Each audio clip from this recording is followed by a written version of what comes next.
Well, earlier this week, you shared a story from our Chicago station, WBBM, about an Indiana woman, a woman who was the victim, rather, of a student debt relief scam.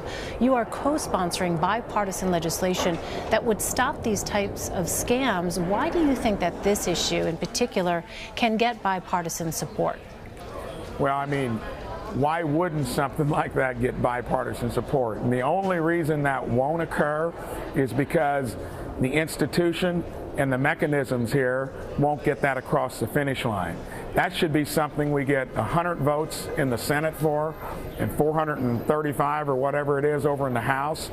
It should be a unanimous thing. But a lot of times, even a good piece of legislation will get captured and then one other stuff attached to it. The most disappointing thing about being here for 4 months is how cumbersome the system is and why it's evolved to be like this. For a piece of legislation like that, where I've got a great Democratic co-sponsor, it makes sense. That ought to be rushed across the finish line, voted for unanimously.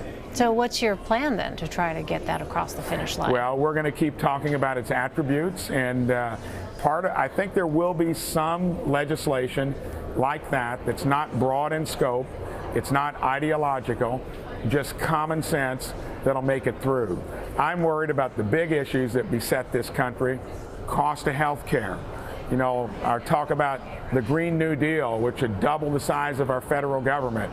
I'm worried about our federal government being there for all the people that depend upon it when it runs chronic $850 billion deficits, soon to be $1 trillion. That's what bothers me. So let me ask you a little bit more about that. As someone who is a fiscal conservative, when you hear, for instance, Democrats say that they have come into some kind of agreement with the president for a $2 trillion deal on infrastructure, what goes through your mind? The first thing I'd ask whenever they talk about $2 trillion, how are you going to pay for it? In Indiana, I was a co-author on a bill that raised gas and diesel taxes, but we were a state lives within our means, had cut taxes in other places. All Hoosiers like it now. Of course, they complained a little bit about it when we enacted it, but we're fixing our roads and bridges. The need, and I talked to some experts, some engineers, be more than $2 trillion over the next 10 to 20 years. But we can't keep running this place, spending money, without talking about how you're going to pay for it. I've got my staff getting me of what it would cost to actually fix roads and bridges across this country, what some revenue tools like the fuel tax, would generate.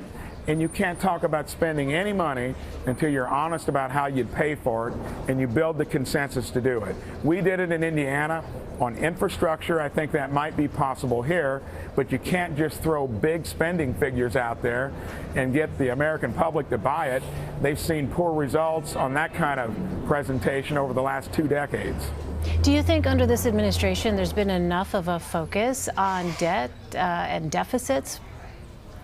I think we'll find out how serious the administration is with that as we approach the end of this fiscal year when we talk about raising the debt ceiling.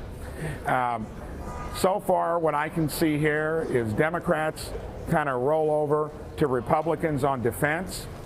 We do the same thing for domestic spending, and all of a sudden everybody high fives and we're another $1 trillion in debt. I'm on the budget committee and come from a responsible state like Indiana, talk to folks like Rand Paul that present plausible plans where you take government down in a small way every year to where you start living within your means. There's no appetite for it here because there's been no accountability, and what that means is that somewhere down the road we'll face a calamity that's probably larger than 2008 that will, and everybody here that's been here, everybody that's come here recently would shoulder the blame. I'm not going to be one of them because I'm going to honestly tell the American public what it's like out there. And we have no one here that's willing to shoulder the accountability that you do in small businesses, school boards, local governments, and state governments.